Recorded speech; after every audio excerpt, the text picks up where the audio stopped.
Hello, how you doing? I'm going to talk about Peach McIntyre part 3. I got to stop doing this, y'all. I got to stop this. But you know what? She keeps saying things that utterly shock me. She just does. And then here comes another topic. I got to stop doing this, y'all. Okay. So she revealed that she was an abused child. Severely abused. And that changes the whole dynamic of the way my opinion of her. And I tell you that shocked me that she was an abuse. I just thought she had a typical black girl upbringing, whatever that is, whatever that is. But she said her mother made her bathe in nasty bath water. She would run the bath water. Her mother would take a bath first and then pour bleach in there and make Peach take a bath. I mean, that's so nasty that you would make your daughter bathe in nasty, dirty, filthy, nasty bath water. What kind of mess is that? Now, see, that's worse abuse than what I went through, what I suffered. I thought mine was bad, but that's worse. I mean, that's so nasty.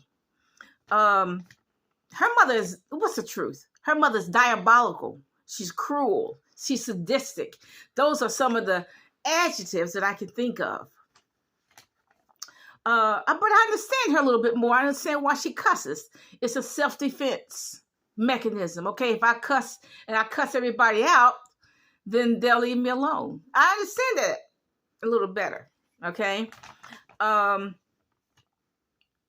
She didn't get no love from anybody. No, nobody liked her. Probably because I guess it's like her father. I guess which is the real reason. That's the usual reason. Whatever.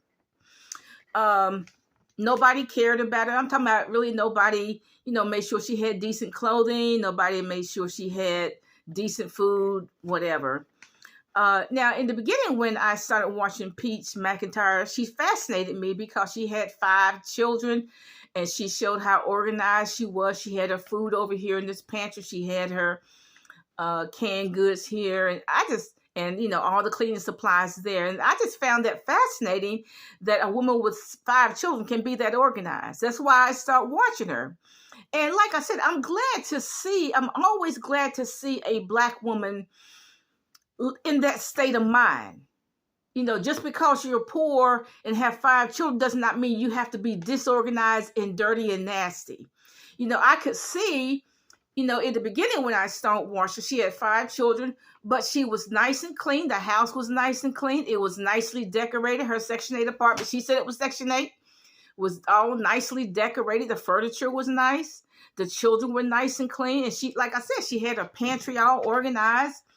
By soda and soup and ragu sauce. It was just real organized. So that's what fascinated me about her. Okay, so that's why I subscribe, basically, because I like to see a black woman in that state of mind. And like I said, the whole purpose of my channel is for black women to prosper. We're the poorest of the poor. And I'm always glad to see a black woman just get a little bit above the poverty level. Now, personally, if I knew a person like that, I would not have her over my house. Okay, because that would be a trigger. She talks about her mother can say things or do things that triggers her. Well, her mother is a trigger. Her mother is just one trigger, big trigger. I could not even have her in my house. I would not have her in my house. I would not even definitely have her around my children. I don't know why she wants her mother around her children, because her mother's going to do the same thing to her children that she did to her. That's what's going to happen. And I hope that she doesn't let her mother live with her, because this is going to be, she's creating her own hell. If she lets her mother live with her, she's creating her own hell. See, this abuse is a generational thing. Okay, I was abused. My mother was abused. Okay, go back at least what? And then her mother was a bad mother. I mean, look, my mother's mother was a bad mother. My mother's grandmother was not a particularly good mother. Okay. And then it just goes generational thing. So now the abuse passed down to me. And so what I tried to do when I had mine, what I tried to do is forget the way I was raised. I tried to just throw the way I was raised in the trash. And I read books on how to raise children. I read books on African women, how they care for their babies. And I tried to care for mine just like the African mothers care for theirs. But I threw away the whole way I was raised. That's how I dealt with it. Do not raise mine the way I was raised. Do not care for mine the way I was cared for, if you want to call it that. So that's how I tried to break that generational curse, because it is totally a generational curse. And I just hope and pray, well, her 10-year-old is already acting out. He's already beating everybody up. Her 10-year-old, he's already beating everybody up. Okay, so I don't know what she's supposed to do. But like I said, I would not have her around my house. I definitely would not have her around my children. That's what, I do not think she owes her mother anything. I do not think she owes her mother a car, a house, nothing.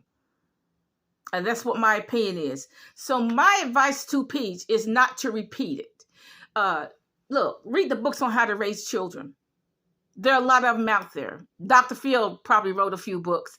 There's just a lot of books out there. Put her children in some therapy.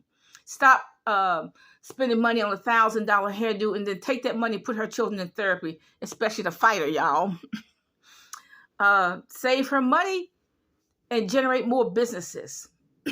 I also think she needs to watch her nutrition.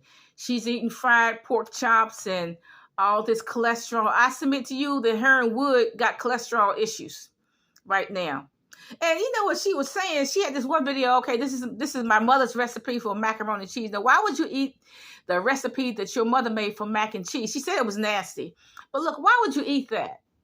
It's already cursed. That's cursed food. You eating food from a woman who cursed you as you were growing up. It probably curses you now. And so you eating her cursed food. You're going to be cursed if you eating cursed food. That's why I'm careful how I cook. I'm careful where I get my food from. Because I don't want no cursed food. I don't feed my family any cursed food. But like I said, she was worse abused than I was. And I thought mine was bad. And like I said, when I had mine, I tried not to raise mine the way I was raised. That's the way I just threw away the way I was raised, to store it in trash. That's the way I dealt with it. And I tried my best. And I prayed too. I prayed beginning when mine got out of the hospital. I prayed prayers over my baby. Lord, don't let them ever do this. Lord, don't let them ever do that. And God is faithful. None of all that stuff that I was praying for ever happened. Okay, so I'm thankful for that. But like I said, a lot of that cussing does not become her. All this butt sex that she's showing the world, she need to knock it off. But look, black women are trying to write her and give her some common sense, but she's not listening. Maybe she inherited that from her mother too. I don't know. Bye.